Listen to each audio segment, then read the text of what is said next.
स्वतःचं स्वरूप, मी कोण, स्वस्वरूप, दुसरं परस्वरूप, परमात्मा कोण. कारण कालच ऐकलं जीवात्मा आणि परमात्मा. त्यामुळे स्वस्वरूप, माझं स्वरूप काय, त्या परमात्म्याचं स्वरूप काय, माझ्या आणि परमात्म्याच्या मिलनामध्ये येणाऱ्या अडथळ्याचं स्वरूप काय, विरोधी स्वरूप काय, ह्या सगळ्याचं ज्ञान आपल्याला असणं गरजेचं आहे.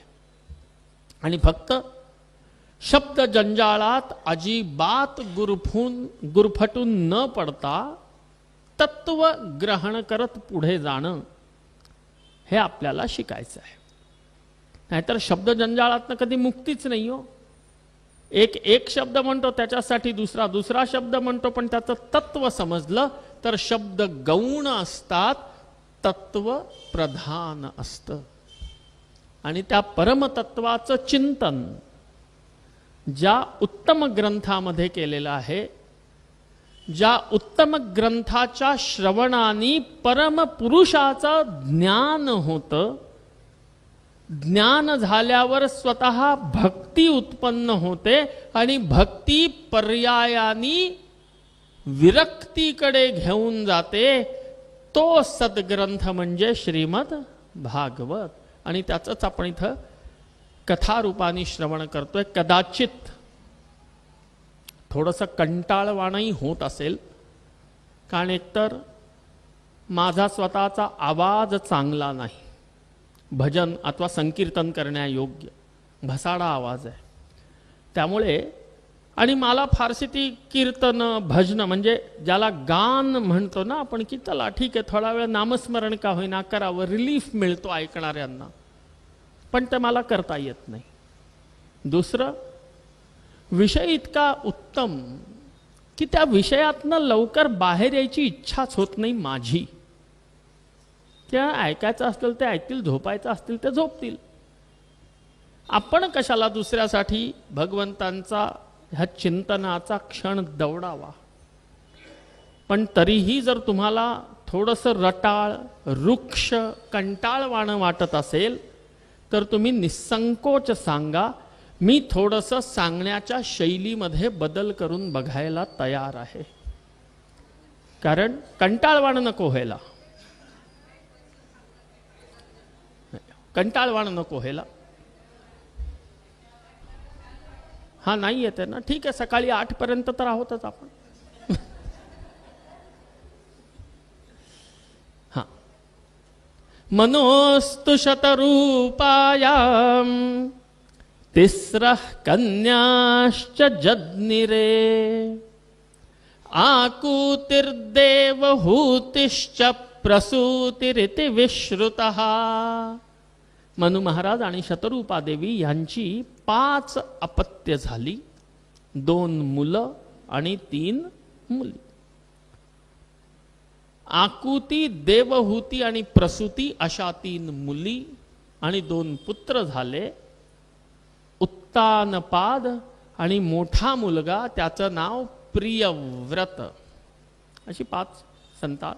आणि त्यांचा वंशविस्तार आता श्रीमद भागवतामध्ये आपण ऐकणार आहोत. तोपर्यंत महाराज परीक्षितांनी हात जोडून प्रार्थना करत विनंती केली की देवा, आम्ही असं ऐकलं होतं की परमपुरुषांनी प्रभू नारायणांनी श्री वराह अवतार घेऊन हिरण्याक्ष नावाच्या दैत्याचा उद्धार केला. कृपया ती कथा आपण श्रवण करा. आणि असं सांगितल्यानंतर प्रसन्न चित्त होऊन श्री शुकदेव मुनी कथा श्रवण करायला लागले. एका वेळची गोष्ट आहे. एकदा काय झालं, जय विजय नावाचे वैकुंठामधले भगवंतांचे द्वारपाल भगवंतांच्या निजमंदरी द्वार रोखून उभे होते. वैकुंठामध्ये किती दार?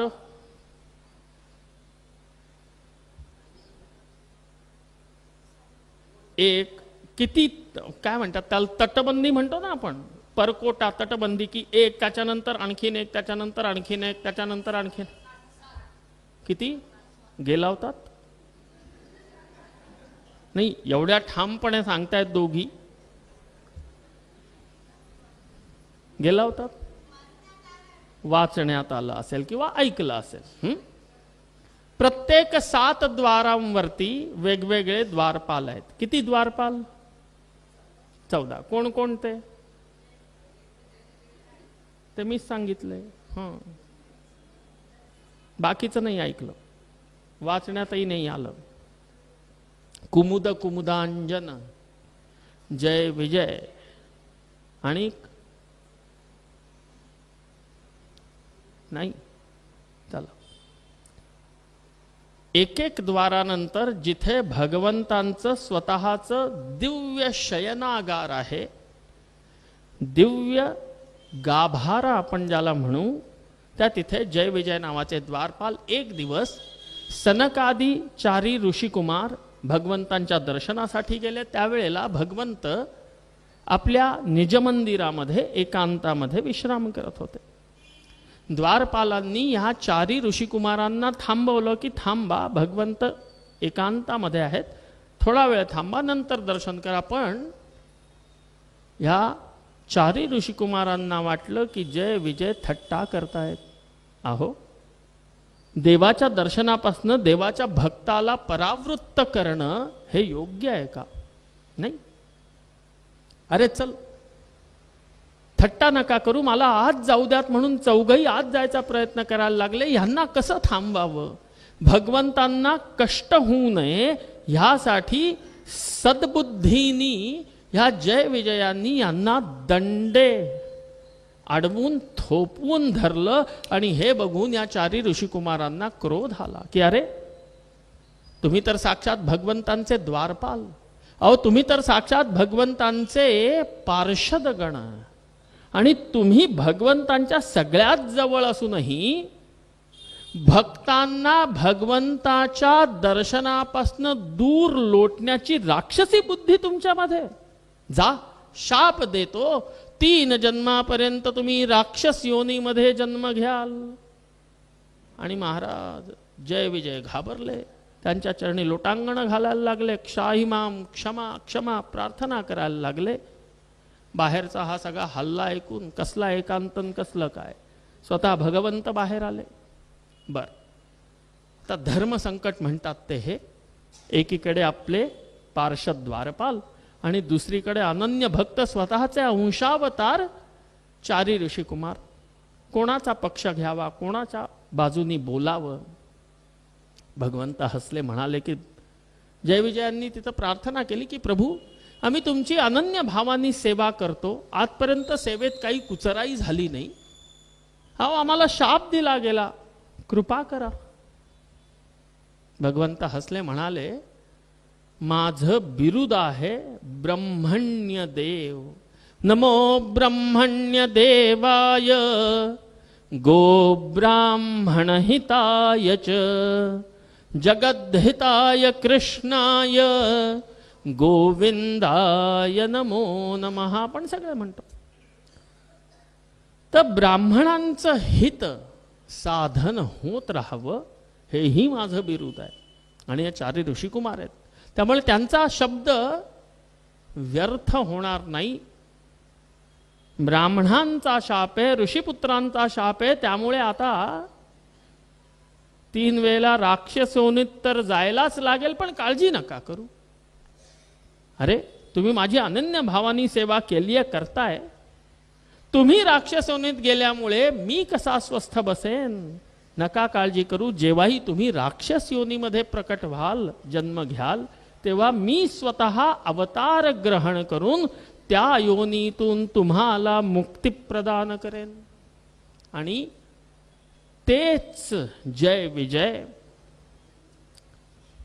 हिरण्याक्ष आणि हिरण्यकश्यपू ह्या भावांच्या रूपाने पहिल्यांदा राक्षस योनीत जन्म घेते झाले. झालं काय की एकदा संध्याकाळची वेळ होती आणि संध्याकाळच्या वेळी कश्यप ऋषी आपल्या पर्णकुटीत आले. त्यावेळे त्यांची पत्नी, कश्यप ऋषींच्या अनेक पत्नी आहेत, त्यापैकी एक पत्नी आहे दिती. त्या दिती देवीनी कश्यप ऋषींजवळ संध्याकाळच्या वेळेला, हे मुनिवर, हे प्राणनाथ, मला गर्भादान भिक्षा द्या अशी प्रार्थना केली. पतीकडून गर्भादानाची अपेक्षा ही चूक नाही, पण गर्भादानाची वेळ चुकीची होती. रात्रीच्या दुसऱ्या किंवा तिसऱ्या प्रहरी गर्भादान प्रशस्त आहे. रात्रीचा प्रथम आणि चतुर्थ प्रहर त्याच्यासाठी त्याज्य आहे, निषिद्ध आहे. पण एकदा ती कामवासना बुद्धीवर आरूढ झाल्यानंतर त्या दिती देवीला काही सुचेच ना. कश्यपांनी सांगून बघितलं की अगं देवी म्हणतीयस काय, अगं ही संध्याकाळची वेळ, आणि संध्याकाळच्या वेळेला हे कर्म करू नये असा शास्त्राचा दंडक आहे. चत्वारिमानि कर्माणि संध्यायां परिवर्जयेत, आहारं मैथुनं निद्रां स्वाध्यायंच चतुर्थकम. चत्वारी इमानी कर्माणी, ही 4 कामं संध्यायाम परिवर्जयेत, संध्याकाळात ही 4 कामं करू नये. संध्याकाळ किती हो? संध्याकाळ म्हणजे इव्हिनिंग नाही, दिवस आणि रात्र यांचा जो संधी काल आहे त्याला संध्याकाळ म्हटलंय. आणि त्या संधिकाल एक सकाळी असतो, एक संध्याकाळी असतो. त्यावेळेला झोपू नये. आणि काय होतं, त्या संधी काळामध्ये जर झोपलं तर माणसाची आयु क्षीण होते. त्या संधी कालामध्ये जर गर्भादान केलं तर उत्पन्न होणारी संतती राक्षस प्रवृत्तीची होते.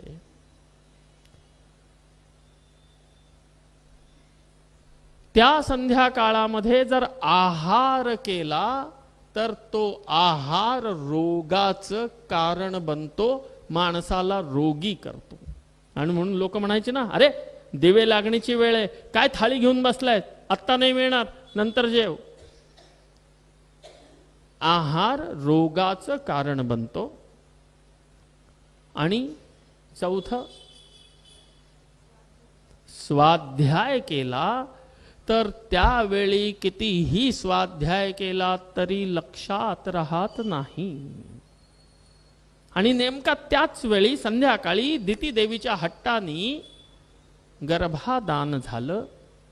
आणि कश्यप ऋषींचं पुत्रत्व जरी प्राप्त झालं तरीही वृत्ती राक्षसी झाली. आणि ते 2 जुळी मुलं झाली, एक हिरण्याक्ष आणि एक हिरण्यकश्यपू. हा हिरण्याक्ष अत्यंत मतवाला राक्षस आहे, अत्यंत बलशाली, क्रूर कर्मा. आणि याचं बळ एवढं की हा खेळता खेळता देवांना बोलवायचा, या काय करताय वरुण देवा, या इकडे.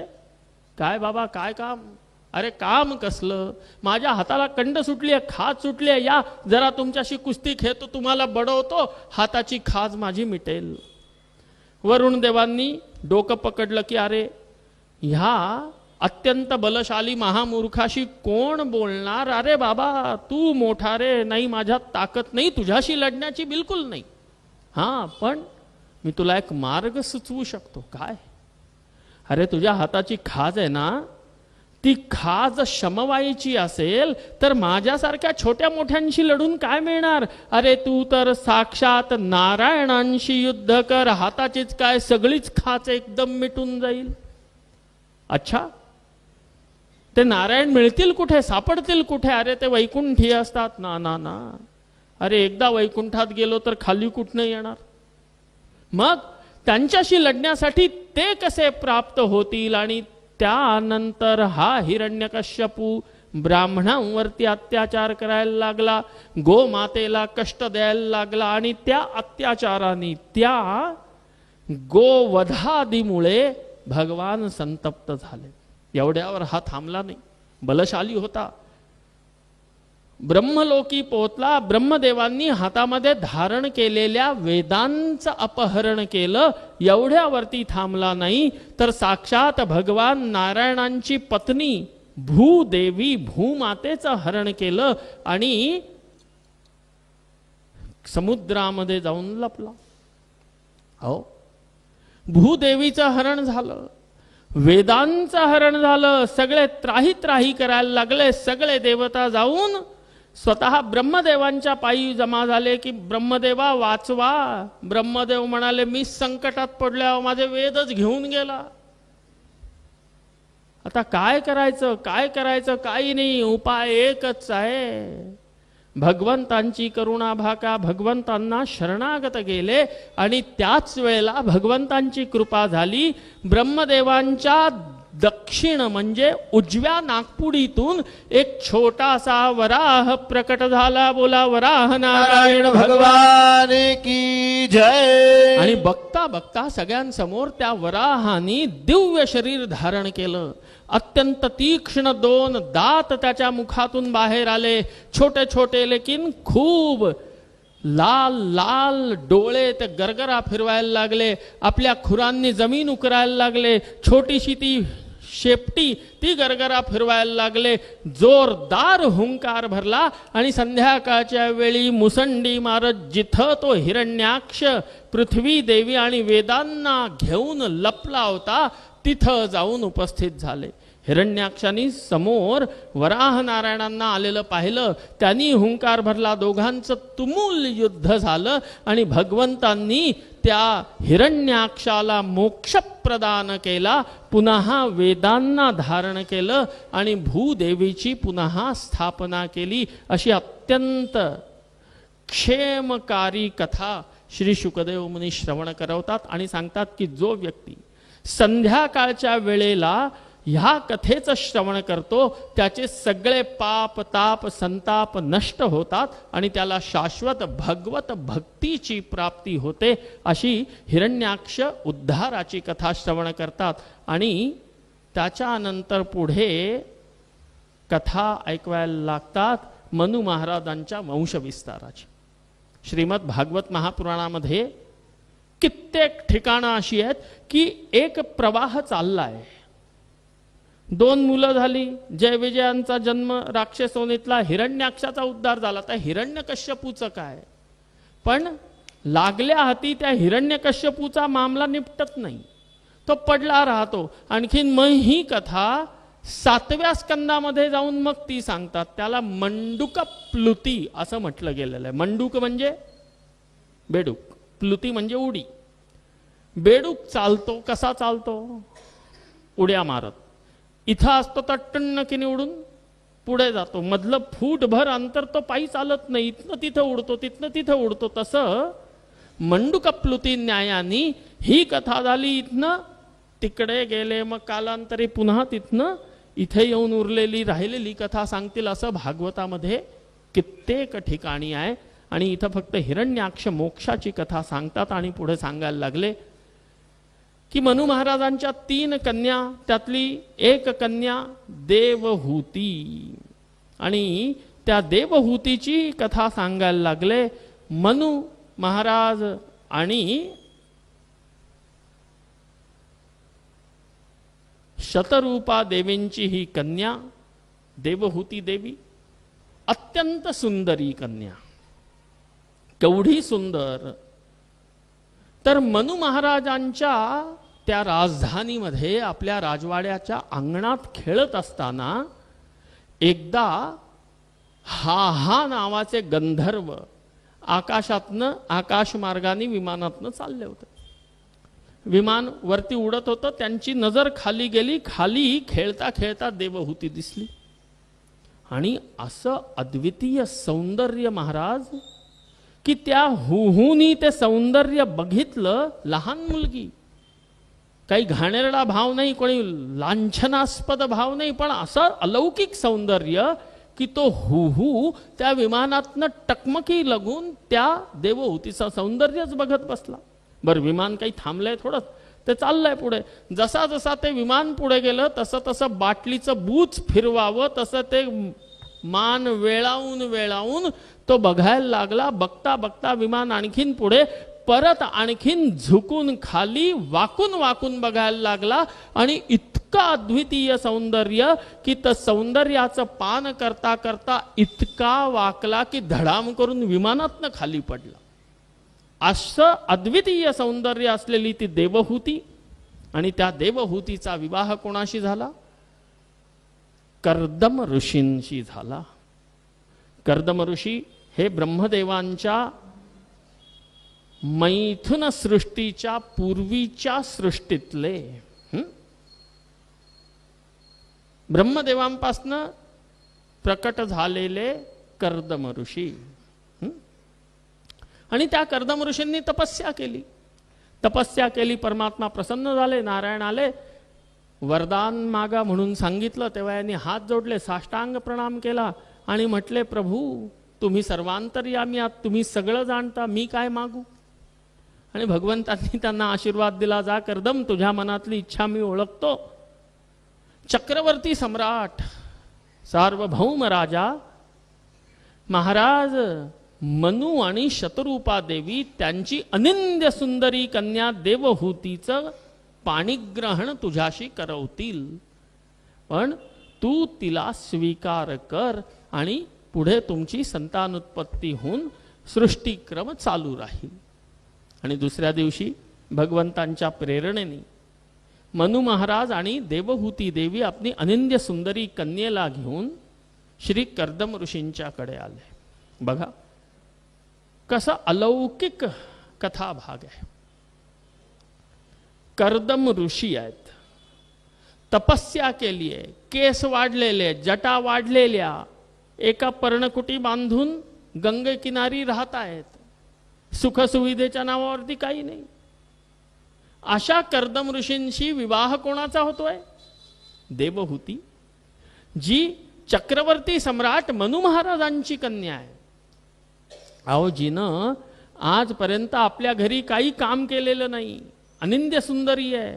अहो, तिच्याकडे आवाज तोंडात निघता क्षणीच हजारो दासदासी आहेत जे काम करतात. अशा मुलीचं लग्न कोणाशी लावतायत? ऋषीशी लावतायत. आणि म्हणून लक्षात ठेवा, वरसंशोधनाच्या वेळी मुलाचं धन बघण्याऐवजी त्याचे गुण बघावेत. आणि त्या गुणांवरती आकृष्ट होऊन मनु महाराजांनी लग्न करण्यासाठी देवहूती देवीला घेऊन आले. कर्दम ऋषींनी हात जोडली, अभ्यर्थना केली, येऊन आत बसले आणि कर्दम ऋषींना सांगितलं की आम्ही आमची कन्या तुम्हाला द्यायला आलेलो आहे, आपण स्वीकार करा. कर्दम ऋषींनी सांगितलं की माझ्या काही अटी आहेत. कारण काय होतं, लग्नाच्या वेळी वरपक्षाची नाक जरा जास्तच लांब होतात.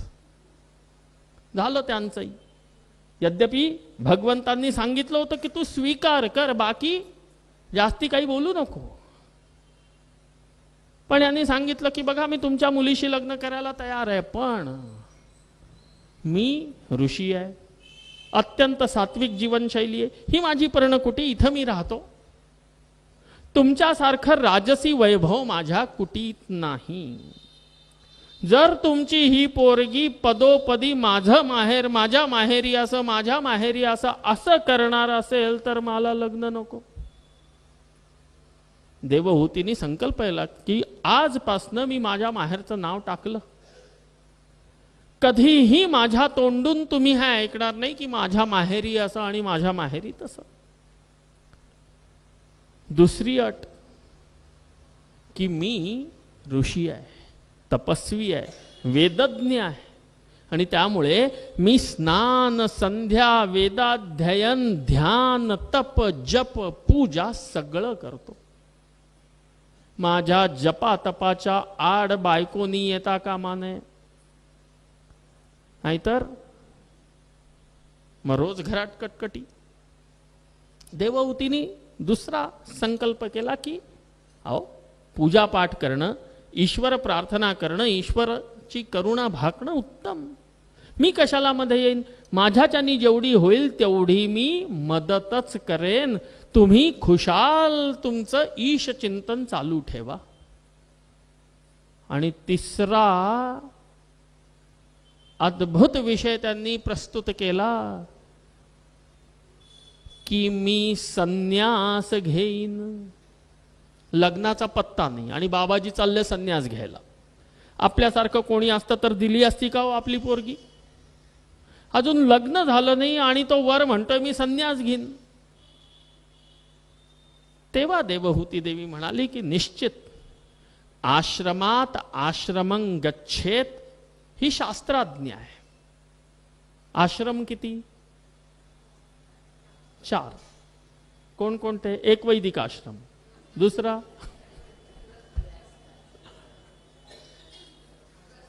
ब्रह्मचर्य, गृहस्थ, वानप्रस्थ, संन्यास. तर नियम काय? आश्रमात आश्रमं गच्छेत. पहिलं ब्रह्मचर्याचं पालन करावं, नंतर गार्हस्थ जीवन अनुभवावं, त्याच्यानंतर वानप्रस्थी चिंतन करावं आणि संन्यास घेऊन मोक्षाचा मार्ग स्वीकारावा. क्रम आहे. आश्रमात आश्रमं गच्छेत. एकानंतर दुसऱ्या, दुसऱ्यानंतर तिसऱ्या आश्रमात प्रवेश करावा. हा शास्त्राचा नियम आहे. आत्ता तुम्ही गृहस्थ आश्रमात प्रवेश करताय. मला योग्य पुत्र प्रदान करा. पुत्र जेव्हा मोठा होऊन माझी संभाळ करण्याच्या योग्यतेचा होईल त्याच्यानंतर तुम्ही संन्यास घ्या. स्वीकार केलं आणि विवाह झाला. ब्रह्ममेध विधीना हा विवाह संपन्न झाला. विवाह झाला. खूप दान दिलं, खूप दहेज, खूप हुंडा दिला, कारण राजाची कन्या. खूप सामान दिलं आणि पाणी ग्रहण झालं, कन्यादान झालं, आणखीन निघून गेले. आता इथं कोण? कर्दम ऋषी आणि देवहूती. हे सगळं विवाहाचं कार्य होता होता उशीर झाला. दुसऱ्या दिवशीची पहाट व्हायला आली आणि त्यावेळा कर्दमांनी आपला गमछा लंगोटी घेतली, लोटा घेतला आणि गेले गंगेवर. स्नान झालं, परत आले तर बघतात काय? धोतर व्यवस्थित निर्या काढून ठेवलेलं. धोतर नेसले. बघितलं तर संपूर्ण पूजेची सिद्धता आहे. तुळशी आहे, दुर्वा आहेत, बिल्वपत्र आहेत, गाईचं दूध आहे, तुपाचा दिवा आहे, पुष्प आहेत, माळा आहे, फळ आहे, सगळं तयार. कर्दम ऋषी पूजा करायला बसले.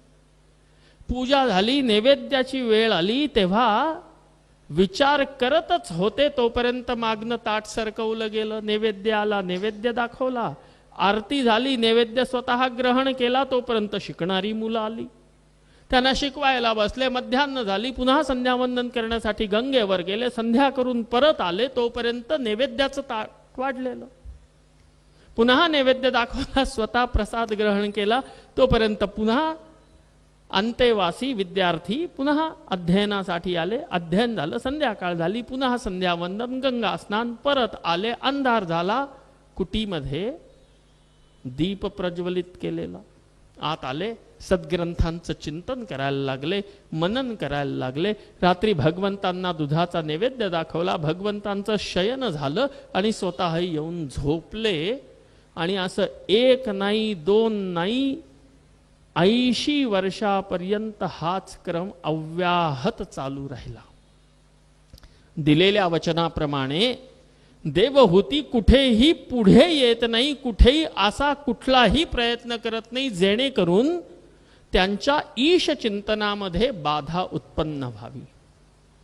आली होती तेव्हा 16 वर्षीय राजकुमारी. अहो सुंदर कांती, अद्वितीय सौंदर्य, दैव दुर्लभ सौंदर्यवती ती. पण जात्या वेळाबरोबर ह्या ज्या खस्ता काढतीये, जे काम करते, त्याच्याबरोबर शरीरावरती सुरकुत्या पडायला लागल्या. त्या डोक्यावरचे केस अर्धे अर्धे पिकायला लागले आणि सौंदर्य जायला लागलं. 80 वर्ष गेली आणि एक दिवस संध्याकाळच्या वेळेला कर्दम ऋषी संध्या करून परत आले. रोजच्या सवयीप्रमाणे कुटीमध्ये गेले तर तिथे दीपक प्रज्वलित केलेला, तिथे बसून सद्ग्रंथांचं अध्ययन करायला लागले. आणि त्याच वेळेला एक जोरदार हवाचा झोका आला आणि दीपक विझला. दीपक विजल्या क्षणी ते हतबल झाले की आता मी काय करू. आणि त्याच क्षणी डोक्यामध्ये असंख्य प्रश्न रुंजी घालू लागले की अरे हा दीपक विजला खरा, पण माझ्यासाठी रोज हा दीपक पेटवतो कोण. माझ्या या कुटीची साफ सफाई स्वच्छता जे मला लागतं ती सगळी तयारी कोण करतं. आणि आपल्याच मनाला प्रश्न विचारायला लागले, पण उत्तर सापडेना. त्याच वेळा आपलं मुखमंडल आपल्या पदरांनी ढाकून देवहूती देवी हातामध्ये दुसरा एक दीप घेऊन अंदर आली, पुढे आली, घरात आली, त्या कुटीमध्ये आली. आणि ज्योत से ज्योत जलाए चलो, प्रेम की गंगा बहाते चलो, त्यांनी त्या दीपाचं प्रज्वलन केलं. वळली परत निघून जाणार तोपर्यंत लग्नानंतर 80 वर्षानंतर पहिल्यांदा कर्दम ऋषी देवहूती देवीशी बोलले की हे देवी थांब. सर्वांग रोमांचित झालं. अहो, पतीच्या मुखातनं ऐकलेले हे शब्द किती वर्षासाठी आतुरलेली होती, आसुसलेली होती. सर्वांग प्रसन्न होतंय तोपर्यंत पुढचे शब्द आले की अरे देवी तू आहेस कोण आणि तू माझ्या कुटीत काय करतेस. आणि ऐकता क्षणी महाराज गलित गात्र झाली, सर्वांग कंप व्हायला लागलं, थरथरायला लागली, नेत्रातनं टप टप टप करून अश्रुपात व्हायला लागला. आणि हळूहळू हुंदके देत बोलायला लागली की महाराज तो दिवस, वो दिन याद करो, तो दिवस आठवा. माझे आई माझ्या वडिलांनी येऊन विधीपूर्वक माझं कन्यादान तुम्हाला केलं, तुम्ही पाणीग्रहण संस्कार केलात. अहो तीच मी तुमची पत्नी, मी तुमची अर्धांगिनी, मी तुमची देवहूती. आणि आता हे ऐकता क्षणी कर्दम ऋषींना कापर भरलं की अरे मी माझ्या या सगळ्या आध्यात्मिक प्रवासामध्ये केवढा अनर्थ केला. अरे माझ्या बायकोनी एक शब्द बोलला नाही, पण लक्षात तर मला ठेवायला पाहिजे होतं. आणि ती रात्र आज पहिल्यांदा आपल्या पत्नीचा हात धरून तिला बसवलं. दोघंही रात्रभर बोलत राहिले. दुसऱ्या दिवशीचा सूर्योदय झाला. संध्यावंदन झाल्यानंतर स्वतः कर्दम ऋषींनी सरोवरामध्ये उपस्थित होऊन, गंगेमध्ये उपस्थित होऊन हातामध्ये जल घेतलं आणि संकल्प केला, जर मी विशुद्ध मनाने भगवंतांची सेवा केली असेल तर माझ्या या संकल्पानंतर माझी बायको पुन्हा 16 वर्षीय बाला व्हावी. आणि संकल्पित केलेलं जल सोडलं आणि देवहूतीला म्हणाले की हे देवहूती तू स्नान कर. देवहूतीनी त्या जळामध्ये स्नान केलं आणि जशी त्या स्नानानंतर बाहेर आली, सर्वांग सुंदर पुन्हा 16 वर्षीय कमनीय युवतीच्या स्वरूपात बाहेर प्रकटली. पुन्हा यांनी संकल्प केला, हेही पुन्हा ते जवान स्वरूपामध्ये प्रकट झाले. आता यांनी संकल्प केलाय, आपल्या संकल्पानी मात्र दिव्य विमान निर्माण केलं. त्याच्यामध्ये अनेक प्रकोष्ठ, खूप खोल्या आहेत, अनेक सुंदर युवक युवती दास दासी आहेत. आणि त्या विमानामध्ये आता देवहूती देवीला घेऊन ते आरोहित झाले. मनाच्या वेगाने चालणारं ते विमान कधी हिमालयाच्या सुंदर शिखरावरती जातात, कधी समुद्रकिनारी जातात, कधी घनगर्द वनराईमध्ये जाऊन विहार करतात. आणि असा वेळ गेला. एक दिवस कर्दम ऋषींनी म्हटलं की आता मी संन्यास घेणार. तेव्हा देवहूती देवीनी आठवण करून दिली की जोपर्यंत मला पुत्र होत नाही आणि तो माझी संभाळ करेल एवढा मोठा होत नाही तोपर्यंत प्रभू तुम्ही जाऊ शकत नाही. गर्भाधान झालं आणि देवहूती देवी आणि कर्दम ऋषी यांना 9 कन्या अपत्य झाली. 9 कन्या झाल्या. कन्या मोठ्या व्हायला लागल्या आणि पुन्हा पुत्र संततीची कामना दोघांना आहे, पण संतान होत नाही. हे बघून दोघांनीही भगवान नारायणांची उपासना केली. उपासनेने प्रत्यक्ष नारायण प्रसन्न झाले. समोर पुढ्यात येऊन उभे राहिले. वरदान मांगा म्हणून आशीर्वाद दिला. तेव्हा दोघांनी हात जोडले आणि प्रार्थना केली की हे प्रभू, तुमच्याच सारखा सर्वांग सुंदर रूप मनोहर असलेला तुमच्याच सारखा पुत्र आम्हाला प्राप्त व्हावा. भगवंत हसले, म्हणाले हे कर्दमा, माझ्यासारखा तर केवळ मीच आहे, माझ्यासारखा दुसरा कोण नाही, पण मी तुमच्या तपस्येने प्रसन्न आहे.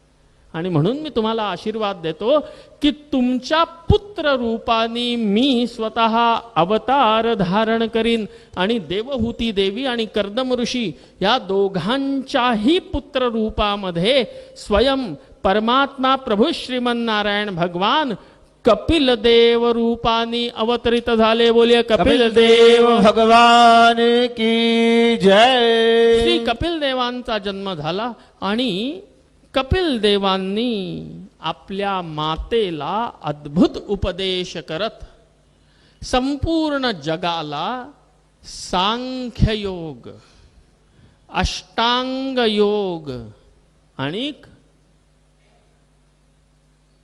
अष्टांग योग, सांख्य आणखीन एक योग, भक्ती योगाचा उपदेश केला. आजही आपण ज्याला योग म्हणतो ना, रामदेव बाबा, तो योगा आज आपण केला, पण तो योग अष्टांग योगाचं सगळ्यात पहिल्यांदा उच्चारण आपल्या मातेश्वरीला ऐकवण्यासाठी कपिल देवांनी केलेलं आहे. आणि मातेला त्यांनी सांख्ययोग, प्रकृती आणि पुरुष ह्यांच्या विवेक ज्ञानानी मोक्ष प्राप्ती असा दिव्य सदुपदेश केला. कामी पुरुषांच्या अधोगतीचं वर्णन केलं. भगवंतांचं भजन, भगवंतांची आराधना, भगवंतांची उपासना हेच जीवनातलं मुख्य कर्तव्य आहे असं त्यांनी वर्णवलं. आणि आपल्या मातेला त्यांनी मोक्ष प्रदान केला अशी दिव्य कथा श्रवण करवतात. ह्या देवहूती आणि कर्दम ऋषींच्या ज्या 9 कन्या झाल्या, त्या 9 कन्यांचा विवाह ब्रह्मदेवांच्या 9 मानसपुत्रांबरोबर झाला. आणि त्यामध्ये मरीचीचा विवाह कलादेवीशी, अत्रि ऋषींचा विवाह अनुसूया देवीशी, अंगिरांचा विवाह श्रद्धा देवीशी, पुलस्त्य ऋषींचा हवीरभूदेवीशी, पुलहांचा गतीशी, क्रतूचा क्रियादेवीशी, भृगूचा ख्याती देवीशी आणि वसिष्ठांचा अरुंधती देवीशी विवाह झाला. अथर्वांचा विवाह शांती नामक कन्येशी झाला आणि त्या 9 कन्यांचे विवाह संपन्न झाले. बस गडबड एकच झाली. या कर्दम ऋषींना 9च्या ऐवजी 10 मुली झाल्या असत्या तर नारदांचंही लग्न झालं असतं. पण यानं झाल्याच मुली 9 आणि नारद सगळ्यात धाकटे, त्यामुळे मोठ्या नावांची लग्न झाली आणि नारद महर्षी जे राहिले ते राहूनच गेले. अजून त्यांचं काही लग्नाचा पत्ता, त्यांचं अजूनही कुठं लग्न झालं नाही अशी दिव्य कथा श्रवण करवतात. कपिल महाराजांचं प्रस्थान त्यांच्या मातेला अर्थात देवहूती देवीला मुक्ती प्रदान करत संपूर्ण जगतावर कृपा करते होत भगवंतांनी कपिल देव अवतारामध्ये सांख्य योगाचं दिग्दर्शन केलं, सांख्य योग प्रदान केला, अष्टांग योग प्रदान केला, भक्ती योगाचं वर्णन केलं अशी दिव्य कथा श्रवण करवतात. याच क्रमामध्ये अत्रि ऋषी आणि अत्रींची बायको कोण? अनुसूया देवी ह्यांच्या इथे ब्रह्मा, विष्णू आणि महेश हे तिघही त्रिदेव बालक रूपाने प्रकट होतात अशी कथा श्रवण करवतात. दुर्वासा, दत्तात्रेय आणि सोम ह्यांची उत्पत्तीची कथा ते ऐकवतात आणि पुढे सांगायला लागतात की या मनु महाराजांची एक कन्या देवहूती, तिचा विवाह झाला. दुसरी जी कन्या आहे त्या दुसरी कन्येचा अर्थात जी मनु महाराजांची दुसरी कन्या आहे तिच्या विवाहाची कथा श्रवण करायला लागले आणि सांगायला लागले की प्रसूती नावाची जी मुलगी आहे तिचा विवाह कोणाशी झाला? दक्ष प्रजापतीशी झाला.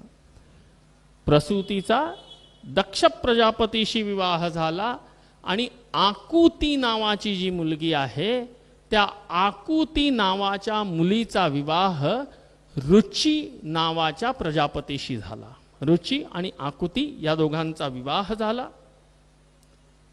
यांच्या विवाहाच्या पूर्वी एक निर्णय केला गेला. रुची नावाच्या प्रजापतीला हे सांगण्यात आलं श्री मनु महाराजांकडून की हे रुची प्रजापती, आमची ही जी कन्या आहे आकुती, हिचा विवाह मी तुमच्याशी करू इच्छितो, पण तुम्हाला जी संतती उत्पन्न होईल त्या संततीमधला पहिला मुलगा तुम्ही मला द्यायचा. पहिला मुलगा कोणाला द्यायचा? नाना, मुलीच्या वडिलांना द्यायचा असा करार झाला. पुढे आकुती देवी आणि रुची नावाच्या प्रजापतीची संतान उत्पत्ती झाली. पण कशी झाली? त्यांना जुळं झालं. एक मुलगा झाला, एक मुलगी झाली. मुलाचं नाव ठेवलं यज्ञ आणि मुलीचं नाव ठेवलं गेलं दक्षिणा.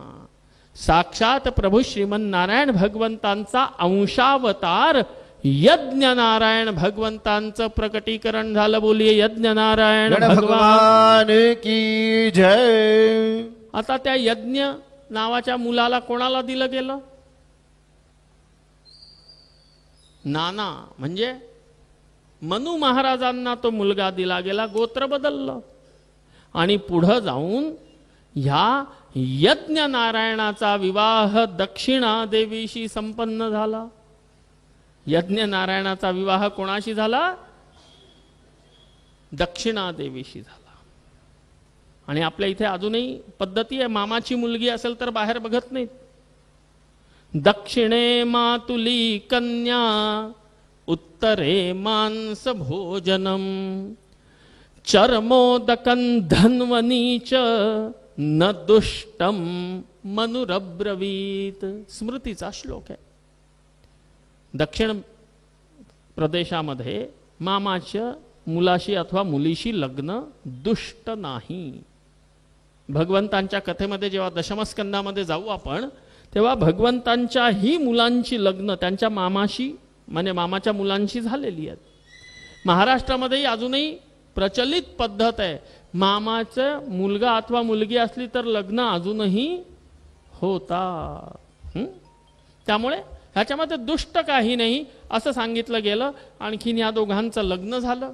कित्येक लोक आक्षेप घेतात की अहो ती सख्खी भावंड, अहो यज्ञ आणि दक्षिणा, भले नानाजींनी त्याला गोद घेतलं, त्याला दत्तक घेतलं, गोत्र बदललं म्हणून काय झालं? अहो एका आई बापाच्या पोटी जन्माला आली आहेत.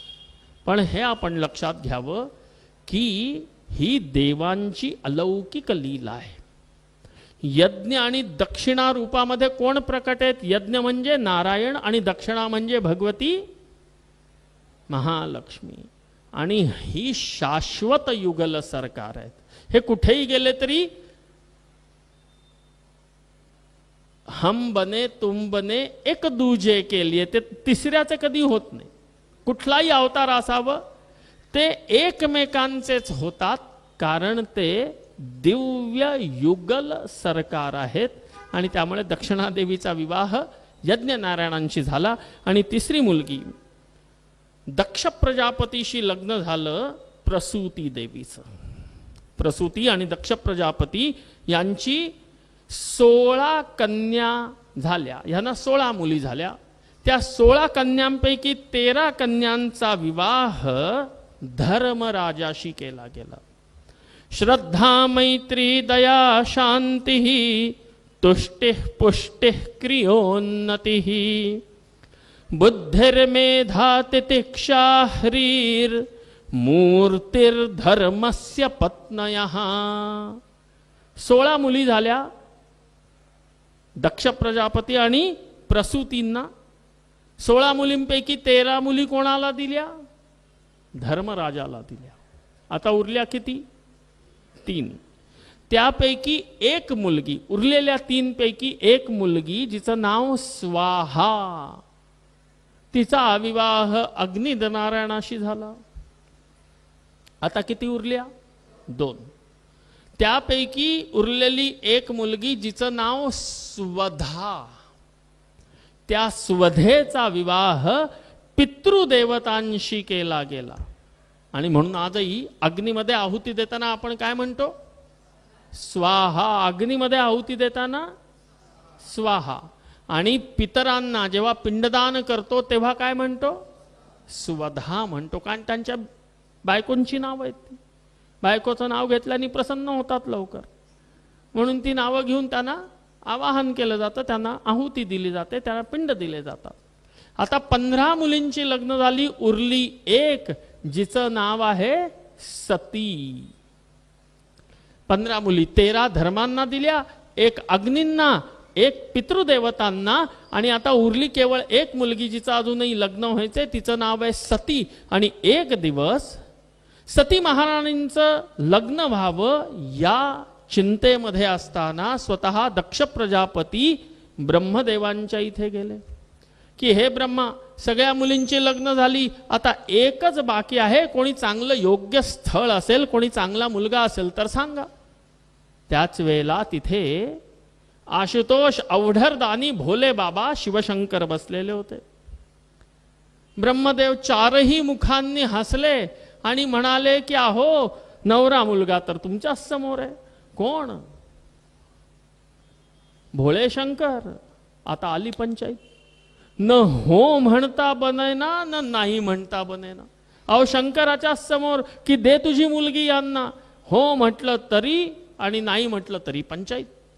हो म्हणण्याची का पंचायत? तर दक्ष प्रजापती बघतायत की अहो, कसला नवरदेव. अहो, धड अंगभर कपडे सुद्धा घालत नाही, व्याघ्रांबर फणीवर धर सुंदर मदनारी. अहो, ते व्याघ्र चर्मत लपेटून इकडं तिकडं फिरतो. बर, तेवढ्यानी काही नाही. शृंगार काय? तर चिता भस्म लेपो.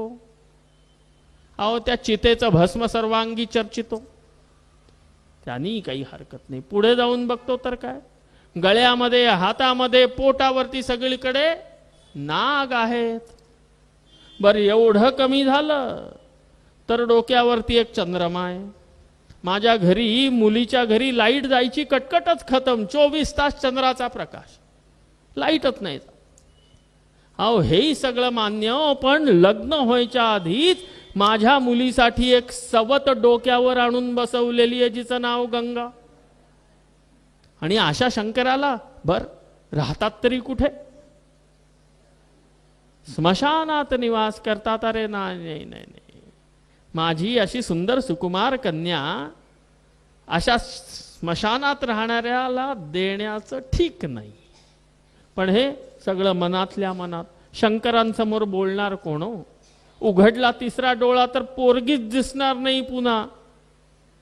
न हो म्हणता न ना म्हणता कसं जमेना. तोपर्यंत ब्रह्मांनी पुन्हा विचारलं, काय हो, काय झालं? एवढ्या विचारात का पडलात? काही मुलगा पसंत नाही का? ब्रह्मदेवा, तुमची आज्ञा आहे, तुमची आज्ञा हीच माझी इच्छा. असं म्हणत थोडीशी अनिच्छा मनात असताना देखील ब्रह्मदेवांच्या इच्छेला नकार न देऊ शकल्याने दक्ष प्रजापतींनी आपल्या 16व्या मुलीचा विवाह कोणाशी केला? शिवशंकरांशी केला आणि विवाह झाला. कालांतराने एक वेळेला इंद्राच्या दरबारामध्ये सभा होती. सगळे देवी देवता गेले, शंकरही गेले नंदीवरती बसून.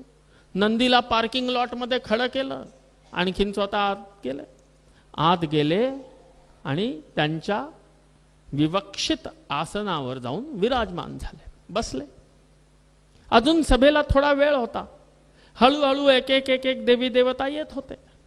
तेव्हा शंकरांनी विचार केला की अरे, अजून सभेला वेळ आहे, लोक येत आहेत, तोपर्यंत उगीच वेळ का दौडा. बसल्या बसल्या त्यांनी पटकिनी पद्मासन घातलं, नेत्र बंद केले, गंभीर गहन श्वसन प्रारंभ केलं आणि बघता बघता ते समाधीमध्ये लीन झाले, समाधीस्थ झाले शंकर. चला, शंकरांना समाधी लागली. दुसरे देवता येत आहेत. आल्या आल्या दिसतंय काय, तर शंकरांनी समाधी लावली आहे. सगळे बिलकुल चूचा काही न करता चुपचाप येऊन आपल्या आपल्या आसनावरती ध्यान बसायला लागले. सगळे देवता आले, सभा पूर्ण भरली, पण शंकर ध्यानस्थ आहेत हे बघून आवाज करायची कोणाची प्रज्ञा नाही. आणि त्याच वेळेला दक्ष प्रजापती त्या सभेमध्ये आले. आता दक्ष प्रजापती कोण? शंकरांचे सासरे.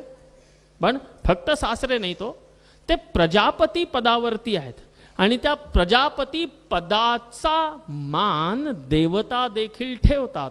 आणि त्यामुळे दक्ष प्रजापती जेव्हा त्या सभेत येते झाले तेव्हा सगळे देवी देवता आपापल्या आसनावरून उठून उभे राहिले.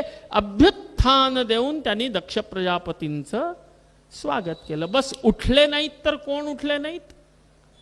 शिवशंकर उठले नाहीत. अहो कळलंच नाही. ते ध्यानामध्ये, ते समाधीमध्ये कळणार कसं की आले सासरे? बसले होते, समाधीस्थ होते. पण दक्ष प्रजापतीच्या डोळ्यातनं ते काही सुटलं नाही. डोक्यात तिडीक गेली की अरे अरे सासरा म्हणून नाही, कमीत कमी प्रजापती म्हणून तर उठून उभं राहायचं. सगळ्या देवान देखत माझा अपमान माझाच जावई करतोय हे बघून त्यांना क्रोध आला आणि क्रोध येऊन अत्यंत जोराने ओरडत त्यांनी शाप द्यायला सुरुवात केली की अरे बघा बघा हा बसलाय शंकर. माझी तर अजिबात इच्छाच नव्हती माझी मुलगी त्याला द्यायला, पण करणार काय? पितामहांची इच्छा होती म्हणून मीही हो म्हटलं झालं. पण बघा त्याला साधं व्यवहार ज्ञान नाही. अहो मी आलोय, दक्ष प्रजापती आहे मी. अहो उठून उभं राहायचं नाही, प्रजापती म्हणून नाही तर नाही, कमीत कमी सासरे बुवा आले म्हणून उठावं, पण तेही नाही. आणि तो आहेच असा मतवाला. अहो त्याचं त्यालाच काही भान नाही. बघा बघा अजूनही बघा, काही धड कपडे घातलेत का? ते व्याघ्रांबर घालून आलेला आहे आणि शंकरांची निर्भर्त्सना करायला लागले. आणि शंकर चुपचाप शांत मनाने ती ऐकून घेतात. कारण शेवटी सासरे. बोलता बोलता बोलता दक्ष प्रजापती एवढे बोलले की त्यांनी शिवशंकरांना शाप दिला की जे शंकर ज्यांना कुठल्याही प्रकारचा लौकिक व्यवहाराचं ज्ञान नाही त्या शंकरांना आजपासनं कुठल्याही यज्ञामध्ये यज्ञ भाग देणार नाही. आणि शंकरांना प्राप्त होणारा यज्ञ भाग बंद झालं. शंकर तर एकाही शब्दाने बोलले नाहीत. कारण शंकर नित्य ईश्वरीय तादात्म्यात स्थित असतात. He is always connected to the almighty. त्यांना फालतू विचार करायला वेळच नाहीये. अरे कोणाला काय शिव्या द्यायच्या, तू कोणी वंदा कोणी निंदा, हाच तुमचा धंदा. त्यांना काही फरक पडला नाही, शांत मनाने बसून राहिले. पण शंकरांना असं वेडवाकडं बोललेलं, आदवा तद्वा बोललेलं, शाप दिलेलं शंकरांच्या गणांना बोचलं. तिळपापड झाला नंदीच्या अंगाचा की अरे आमच्या समोर साक्षात औढरदानी, साक्षात भोले त्या शंकरांना तुम्ही शाप देताय. अहो तुमची योग्यता तरी आहे का? फक्त प्रजापती पदावर बसलात पण ज्ञान कुठे आहे? साक्षात देवांचे देखील देव जे महादेव आहेत त्या महादेवांना तुम्ही शाप देता.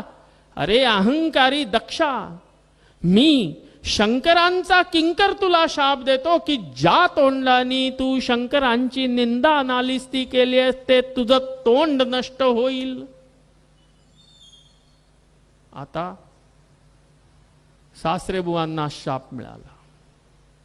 दक्ष प्रजापती परत क्रोधित झाले आणि म्हणायला लागले की अरे हा नंदी काय बोलतोय? शंकरांचे गण म्हणून जेवढे हे सगळे गण आहेत ते सगळे गण पाखंडी होतील असा त्यांना शाप दिला गेला.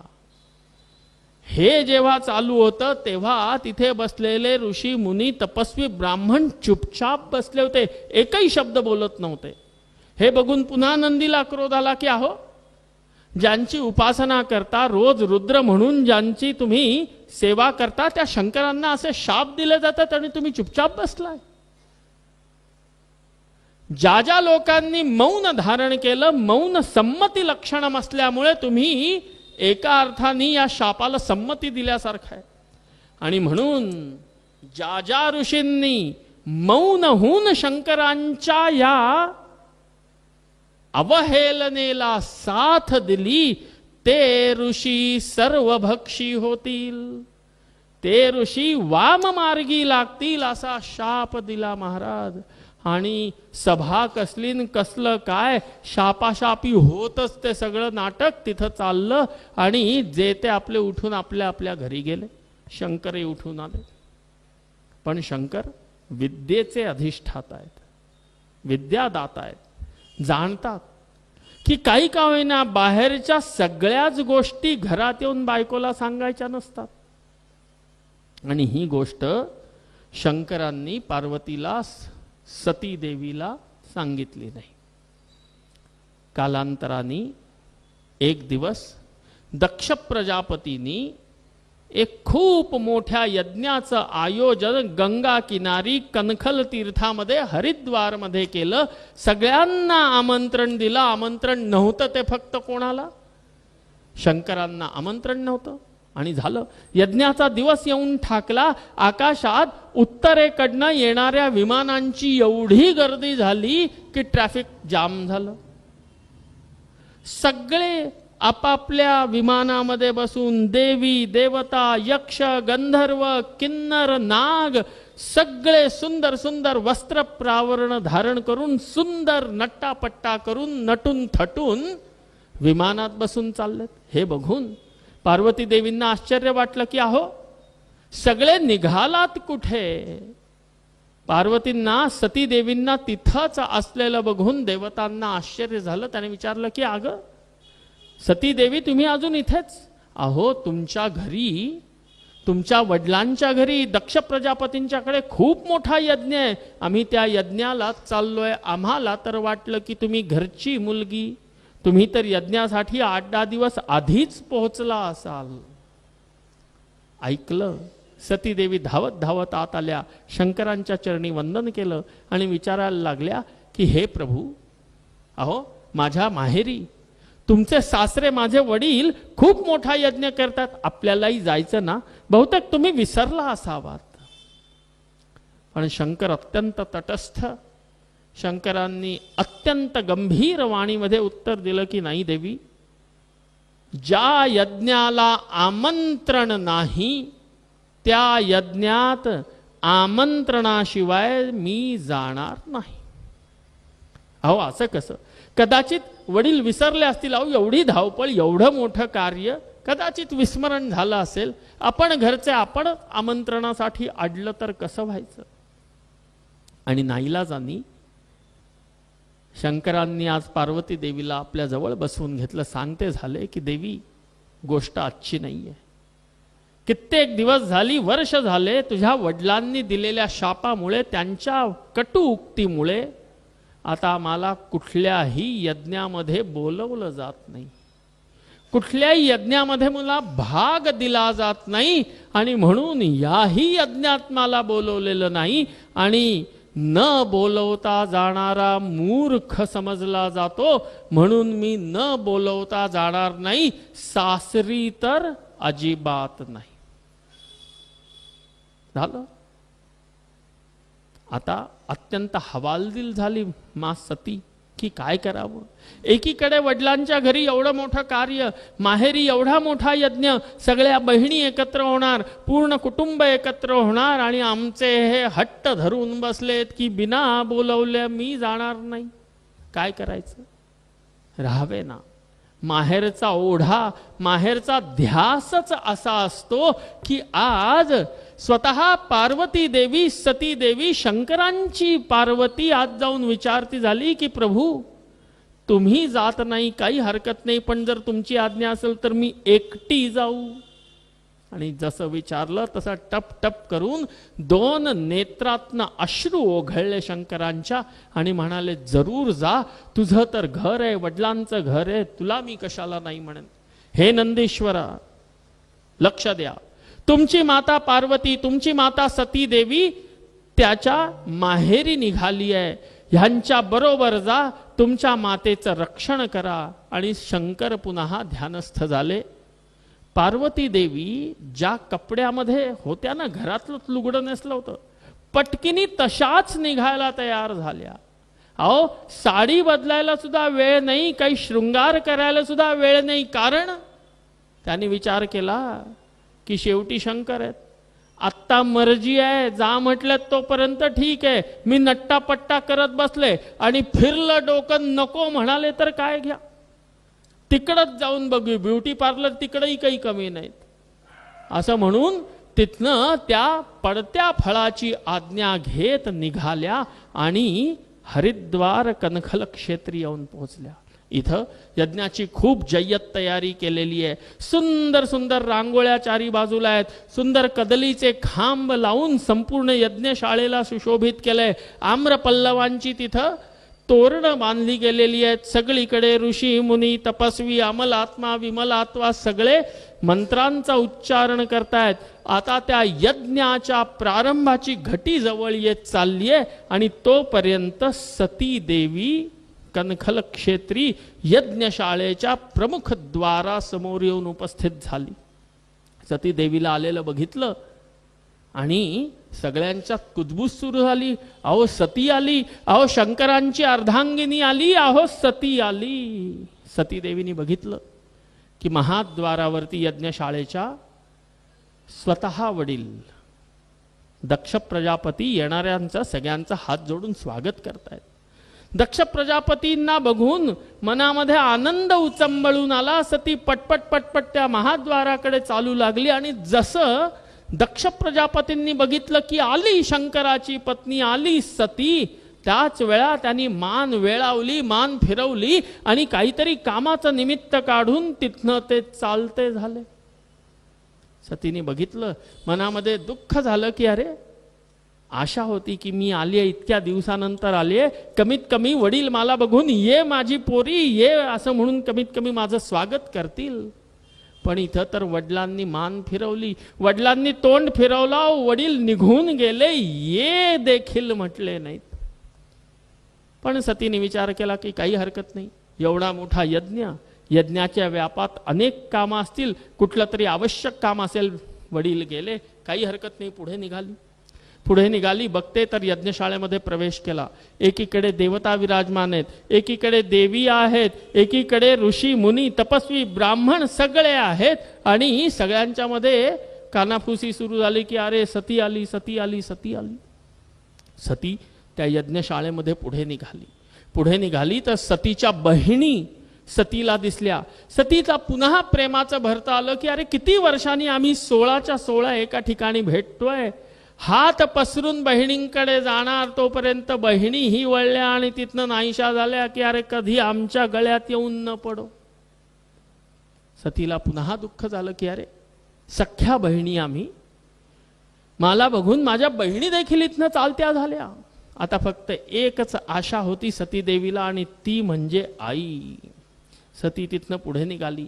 त्या महायज्ञ शाळेमध्ये पत्नी शाळा होती. त्या पत्नी शाळेमध्ये सतीची आई प्रसूती देवी आहे आणि तिकडं सती देवी निघाली. प्रसूतीने दूरहून बघितलं माझी मुलगी येते, हातातलं काम टाकलं, जशी होती तशी उठून उभी राहिली, धावत गेली, दोन्ही हात फैलावले आणि सतीला आपल्या हृदयाशी लावलं. ये माझी सती, मला विश्वास होता माझी सती येणार, अरे मी सगळ्यांना सांगत होते माझी सती येणार. चल चल बेटी, आता उशीर झालाय, लवकर लवकर जल्दी कर, कारण आता यज्ञाची प्रमुख घटिका भरत आली, यज्ञाचा प्रारंभ आहे. चल, मी तुझ्यासाठी सुंदर लुगडी काढून ठेवली आहेत, तुझ्यासाठी सुंदर आभूषण मी तयार केलेली आहेत, लवकर चल धारण कर. सती आली. तिच्या माहेरी वडिलांनी तिरस्कार केला, बहिणींनी तिरस्कार केला. सतीला जर कोणी गळ्याशी ओढून धरला असेल, हृदयाशी ओढून चिपकवून धरला असेल तर ती फक्त आणि फक्त कोण होती? आई होती. आणि म्हणूनच म्हटलं जातं की भाऊ किती चांगला असावा, बहीण किती चांगली असली, भाऊजाई किती चांगली असली तरी माहेर जोपर्यंत आई आहे तोपर्यंत माहेर असतं, आई नंतर माहेर माहेर राहत नाही. लक्षात घ्या. तुम्ही तुमच्या माहेरी गेला असाल, काय होतं आईकडे? काही नव्हतं. द्यायला आशीर्वाद होते, हृदयामध्ये प्रेमाचा उमाळा होता. पण कधी तुम्ही खाली हाताने आपल्या सासरी परत आलात का? अहो जई असेल तिच्याकडे 4 लाडू असतील तर तेवढेच एका थैलीत बांधून दिले की जा पोरांना होतील. रुपये 2 रुपये 5 रुपये 10 रुपयाची नोट गुडमुडी करून हातात कोंबली असेल की ठेव पोरी ठेव, कामाला येतील, राहू दे तुझ्याकडे. जर चिंचा असतील, बोरा असतील, फळं असतील, आवळे असतील, काही असेल तरी आई ते पिशवीत भरायची. हक्कानी आपण नाही म्हणत असताना सुद्धा का होईना, अगं जास्त बोलू नको, तुला नाही देते, माझ्या पोरांसाठी देते, चुपचाप घेऊन जा म्हणून देणारी ती आई होती. आणि आता भाऊजयेनी कितीही 20,000ची कांजीवरम जरी आणून दिली तरी भावाच्या घरातनं पिशवी घेऊन यायची परमिशन भरून आपल्याला नाही. ती आई होती तोपर्यंतच होती. भावजाई वाईट नाही, पण आई आई असते. आणि त्या आईनी सतीला आपल्या मातृत्वाचा उमाळा दाखवत आपल्या हृदयाशी धरलं. सती तयार झाली. आईनी प्रसूती देवीनी हात धरून सतीला घेऊन निघाली. प्रमुख यज्ञकुंडापर्यंत गेली. जाताना सती देवी बघतीये की अरे सगळीकडे जय्यत तयारी आहे. एकीकडे गजाननाचं स्थान आहे, तिथंच विश्वक्सेनाचं स्थान आहे, पुढे गेले तर वरुण देवतेचं स्थान आहे, त्याच्या पुढे गेले तर नवग्रहांची स्थानं आहेत, त्या सगळ्यांची आसनं लागलेली आहेत. कुठे षोडश मातृका आहेत, कुठे चतुष्षष्टी योगिनी आहेत, कुठे सप्तघृत मातृका आहेत, कुठे असंख्यात देवी देवतांची आसन बघितली. फक्त आसन नव्हतं तर कोणाचं, शिवाचं आसन नव्हतं. आणि हे बघून सती देवीच्या अंगाचा तिळपापड झाला की अरे अहो जावई आहेत. आणि जावई म्हणून सोडा हो, देवांचे देव ते तर महादेव, साक्षात ज्ञानदाता, साक्षात ईश्वरांचे अनन्य प्रेमी, साक्षात महादेव, आणि त्यांची अशी अवहेलना. स्त्री माहेरपणाच्या नावावर वाटेल ते सहन करते, फक्त आपल्या नवऱ्याचा अपमान तिच्याकडनं सहन होत नाही. सासूबाईंना शिव्या दिला माहेरच्यांनी चालतात, तिला गोडही वाटतात, पण नवऱ्याचा अपमान माहेरच्यांकडनं काय, आई प्रत्यक्ष आई बापाकडनं सुद्धा आपल्या नवऱ्याचा अपमान स्त्री सहन करू शकत नाही. आणि इथं तर पार्वती देवी सती महाराणी प्रत्यक्ष पदोपदी बघतायत की सगळीकडे शिवांचा शंकरांचा तिरस्कार आहे. आणि तोपर्यंत घटिका भरत आली, नगाडे वाजायला लागले, दुंदुबी वाजायला लागल्या, शहनाई वाजायला लागली. आणखीन मंत्रोच्चार करत ऋषीमुनींनी हवनाला प्रारंभ केली. अग्निस्थापन झालं आणि त्याच वेळी सती देवी आईचा हात धरून प्रधान अग्निकुंडापाशी येऊन उभी राहिली. सती देवीला आलेलं बघून पुन्हा दक्ष प्रजापतीला क्रोध आला, पण सतीने आता त्याची पर्वा केली नाही. आपल्या पित्याला, आपल्या साक्षात वडिलांना विचारती झाली की हे पिताजी, हा कसला यज्ञ ज्याच्यामध्ये शंकराचं स्थान नाही.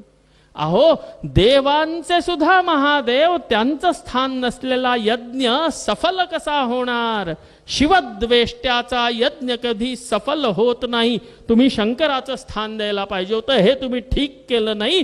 हे तुम्ही अमर्याद वर्तन केलेलं आहे, कारण स्वतःच्या नवऱ्याच्या अपमानाने आग लागली आहे. आणि हे ऐकता क्षणी अत्यंत क्रोधावेशामध्ये येऊन दक्ष प्रजापती ओरडायला लागले की अरे एवढं मान अपमानाचं पडलं होतं तर न बोलवता आलीच कशाला. आणि हे ऐकता क्षणी सती अत्यंत दुःखी झाली की वडिलांनी, जन्मदात्या वडिलांनी म्हणावं की न बोलवता आलीच कशाला. आता मात्र सती देवींच्या अंगाचा तिळपापड व्हायला लागला. क्रोधाग्नी हळूहळू हळू सती देवींच्या संपूर्ण शरीरामध्ये प्रज्वलित झाला.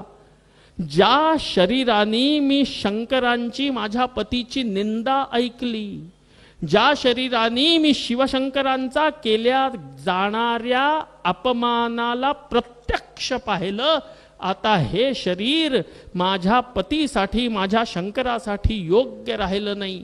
कारण ह्या शरीराने मी माझ्या पतीचा अपमान बघितला आणि त्याचा प्रत्यवायही मी केला नाही. आणि ह्या भावनेनी सती देवीच्या मनामध्ये अत्यंत उद्वेग उत्पन्न झाला आणि त्या क्षणी सती देवीचं दिव्य श्री शरीर तिथे क्रोधाग्नीमध्ये जळायला प्रारंभ झाला. चारी बाजूनी क्रोधाग्नी पेटला, त्यामध्ये सतीचं शरीर धू धू धू करून जळायला लागलं. चारीकडे हलकल्लोळ माजला आणि त्याच वेळे मातेश्वरी आपल्या शरीराला अग्नीमध्ये समर्पण करते हे बघून नंदीश्वरादी गणांनी येऊन प्रतिकार करण्याचा प्रयत्न केला, पण मुठभर नंदीश्वर गण होते.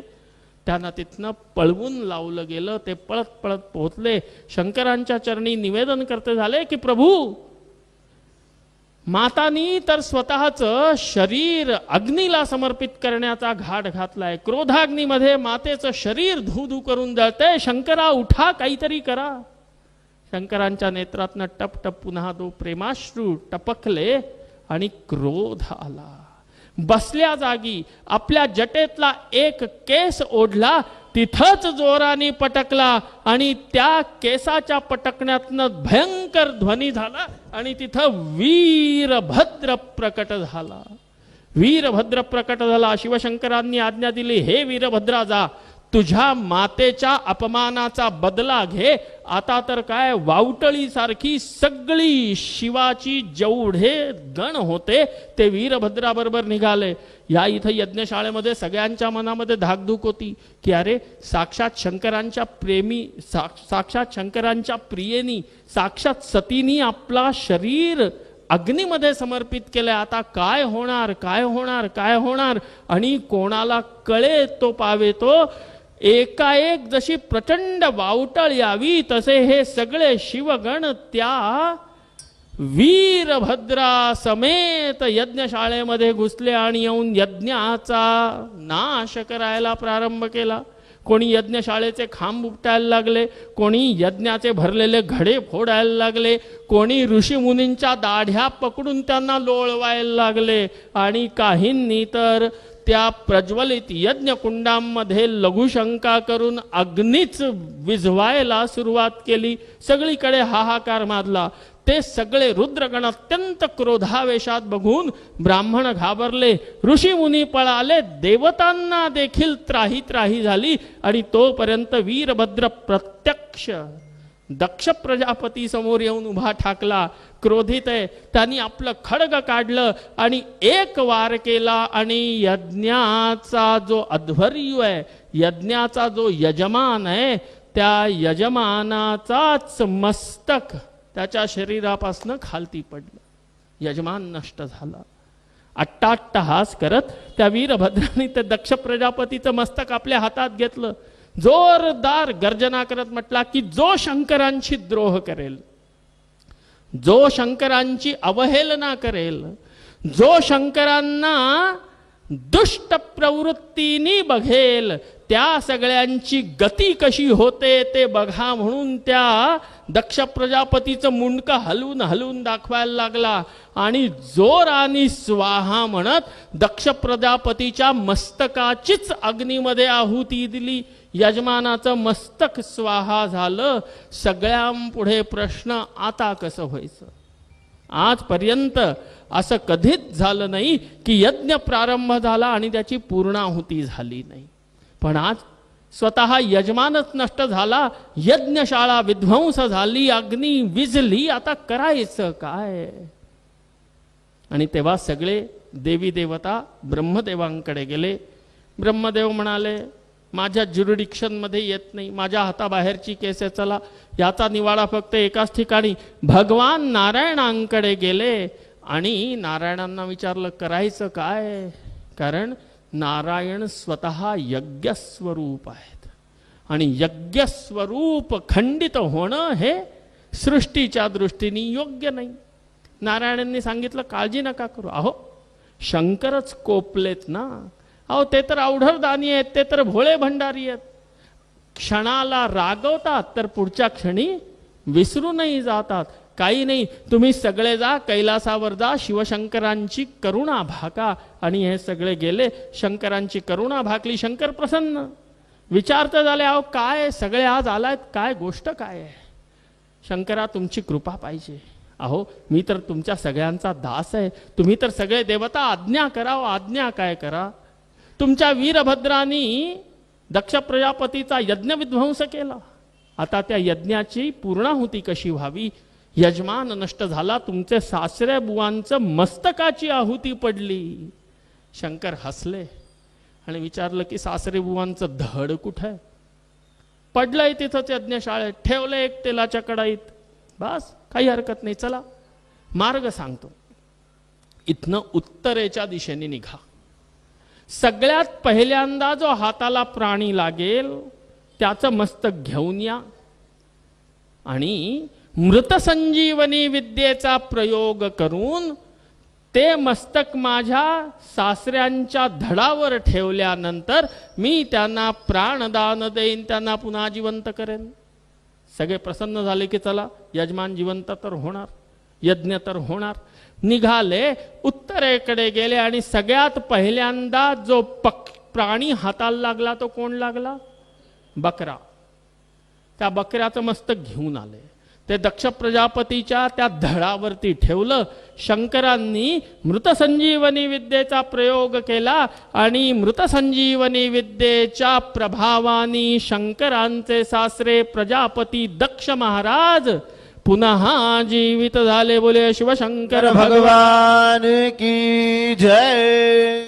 आता दक्ष प्रजापती प्रसन्न आहेत. अहो दुसऱ्यांदा जीवन मिळालं, पुनर्दान मिळालं प्राणांचं, तेही जय जयकार करू इच्छितात शंकरांचा. पण आता त्यांचं तोंड कोणाचं झालंय.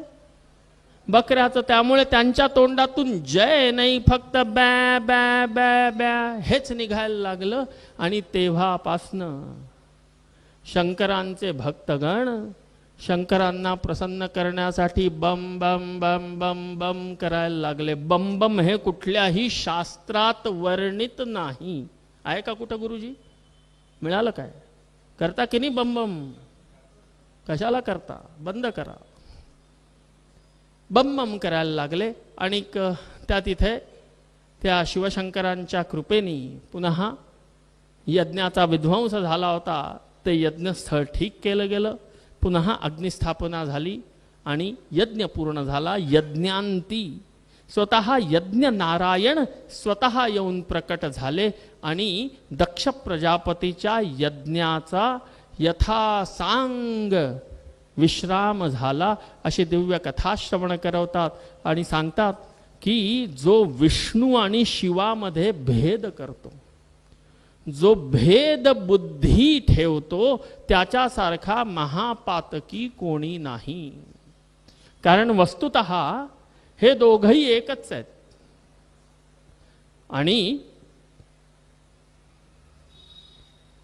शैव संहितांमध्ये परब्रह्म परमात्म्याच्या स्वरूपामध्ये सदाशिवाचं गान आहे आणि वैष्णव संहितांमध्ये परब्रह्म परमात्माच्या रूपामध्ये नारायणाचं गान आहे. विष्णूचं नाही आणि शिवाचंही नाही. सदाशिव आणि नारायण वस्तुतः हे दोघं आहेत एकच. तत्व एकच आहे, परमतत्व आहे. आणि अशी दिव्य कथा श्रवण करतात आणि सांगतात की 3 मुलींची आकुती, प्रसूती आणि देवहूती या 3ही मुलींच्या लग्न आणि त्यांच्या वंशाची ही कथा सांगून झाल्यावर पुढे सांगायला लागले. अथातः कीर्तये वंशम पुण्यकीर्ते कुरुद्वः स्वायंभुवस्यापि मनोर हरेरंशांश जन्मनः. आणि स्वयंभुव मनुच्या पुत्रांची कथा सांगायला लागले. ज्येष्ठ पुत्राचं नाव काय? मनु महाराजांचा ज्येष्ठ पुत्र कोण? झोपले काय सगळे? प्रियव्रत. त्या प्रियव्रतांना म्हटलं की आता तुम्ही राज्य करा, लग्न करतो, पुढे सगळं सांभाळा. तर प्रियव्रत म्हणाले की नाही नाही नाही, मला या जंजाळात पडायचं नाही, मी तर तपस्या करणार. आणि प्रियव्रत गेले गंधमादन पर्वतावरती तपस्येला. आता मोठा मुलगा गेला तर मग आता कोणाला पकडलं? छोट्याला पकडलं की चल बाबा, तो गेला तर गेला, तू तर चल. आणि छोट्या मुलाचं लग्न झालं आणि त्याच्या वंशविस्ताराची कथा श्रवण करायला लागले. आणि त्या छोट्या मुलाचं नाव काय? उत्तानपाद. ही कथा तुम्हाला सगळ्यांनाच माहिती आहे. उत्तानपादाच्या 2 राण्या, एक सुरुची आणि दुसरी एक आवडती आणि नावडती. दोन्ही राण्यांचा एक एक पुत्र. सुरुचीचा पुत्र उत्तम आणि सुनीतीचा पुत्र ध्रुव. विमातेनी केलेल्या अपमानामुळे कष्टी होऊन ध्रुव महाराजांनी घर सोडलं. स्वतः नारद महर्षींनी त्यांना मार्गामध्ये उपदेश प्रदान केला 12 मंत्राचा, ओम नमो भगवते वासुदेवाय. आणि त्या मंत्राचा जप करून अत्यंत कठीण तपस्या करत यमुना तीरी श्री वृंदावन क्षेत्रामध्ये ध्रुवजींनी 4 महिन्यापर्यंत दिव्य आराधन केलं.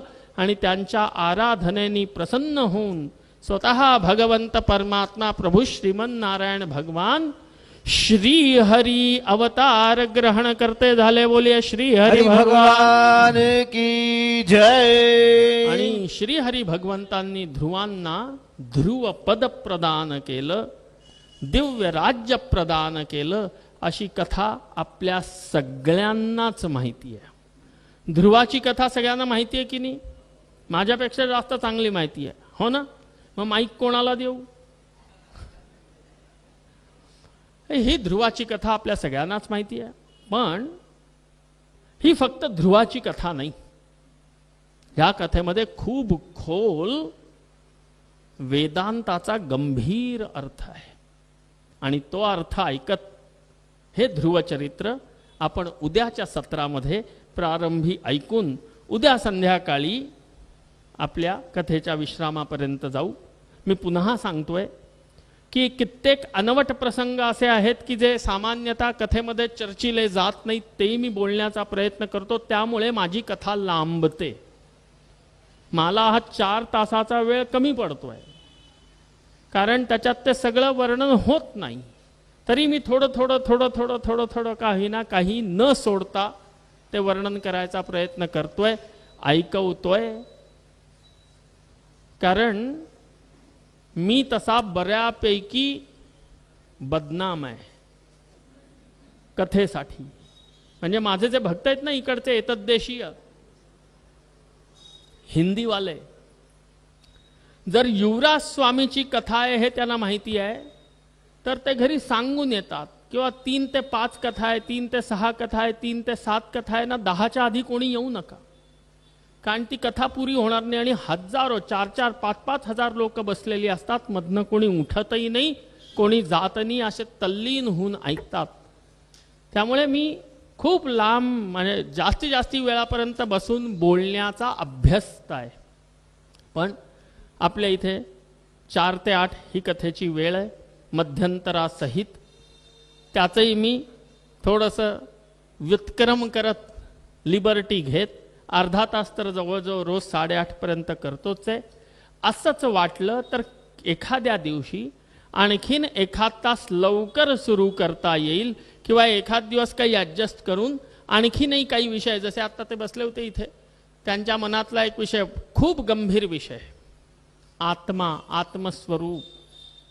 आणि तो कथेमध्ये वर्णनही केलेला आहे.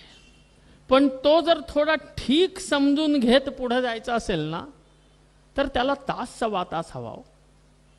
आत्मा आहे कसा, राहतो कुठे, जातो कसा, त्याचं स्वरूप काय, दिसतो की दिसत नाही, काय होतं, आत्मा गेल्यानंतर शरीरात कोण, काय, खूप गहन विषय आहे. कारण आत्म्याचा विचार, आत्मतत्वाचा विचार हेच तर कथेचं मूळ प्राधान्य असलेलं उद्देश आहे. कधी ऐकलं का हो, आत्म्याचा पाय मोडलाय, फ्रॅक्चर झालंय, आत्म्याला मोतियाबिंद झाला, त्याच्या डोळ्याचं ऑपरेशन आहे, असं कधी ऐकलं आपण? नाही. त्याला काहीच होत नाही का? होतं. काय होतं? पोटात दुखतं. गीतेमध्ये आपण वाचतो नैनं छिन्दन्ति शस्त्राणि नैनं दहति पावकः न चेत क्लेदयन्त्यापः आदी आदी आदी की त्याला अग्नी जाळू शकत नाही, शस्त्र काटू शकत नाही, कोणी नष्ट करू शकत नाही, असं आत्मस्वरूप तो आत्मा. हां, त्याला अवयव नाहीत. आत्म्याला अवयव आहेत का? हात पाय डोळे काही आहे काय? नाही. तो स्वतःच स्वयंप्रकाश आहे, तो स्वतःच चैतन्य स्वरूप आहे, निरवयव आहे. त्याला स्वतःला काही इच्छा आहेत का? आज आत्म्याने म्हटल्यावर उशीर झालाय, आज जरा बटाटे वडे केलं तर मजा येईल, असा आत्मा कधी बोलला का कोणाला? नाही. मग असा निर्विकल्प आहे, निराकार आहे, निरवध्य आहे, असं सगळं असताना आत्मा एक शरीर सोडून दुसऱ्या शरीरात जातोच कशासाठी? आणि जातो तर जातो कसा? त्याला चालायला पाय नाहीत, त्याला बघायला डोळे नाहीत, त्याची स्वतःची इच्छा नाही, आत्म्याला मन नाही. मग एक शरीर सोडून आत्मा दुसऱ्या शरीरात जातोच का? आणि जात असेल तर कसा? काही मार्ग आहे? कशासाठी जातो, कसा जातो, कुठून जातो, केव्हा जातो, असे अनेक प्रश्न या अनुषंगाने भागवतामध्ये चिंतनाचा विषय आहेत. कधी एखाद दिवशी आपण तेही चिंतन कथेच्या अनुषंगाने श्रवण करू.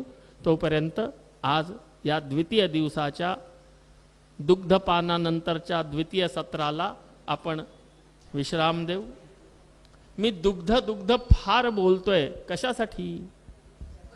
नाही, तुम्हाला हिणवण्यासाठी अजिबात नाही. अहो, यजमान पाजवतायत, यजमान तुम्ही आहात, कार्यकर्ते पाजतायत सगळ्यांना, मी कशाला नको म्हणायचं. पण लक्षात ठेवा, जर गाईचं दूध असेल आणि गाईच्या दुधाचा उल्लेख जरी तुम्ही केलात तरी एक गोपूजनाचं फळ तुम्हाला मिळतं. म्हणून मी दुग्ध 10 वेळा म्हणतो की जेणेकरून 10 गोपूजनाचं फळ तर पदरी पडावं. त्यामुळे तुम्ही अन्यथा समजू नका आणि खूप प्रेमभराने त्या गोदुग्धाचा आस्वादन करा. फक्त दूध गोदुग्ध असावं याची आपण काळजी करा. बोले गोपाळ कृष्ण भगवान की जय.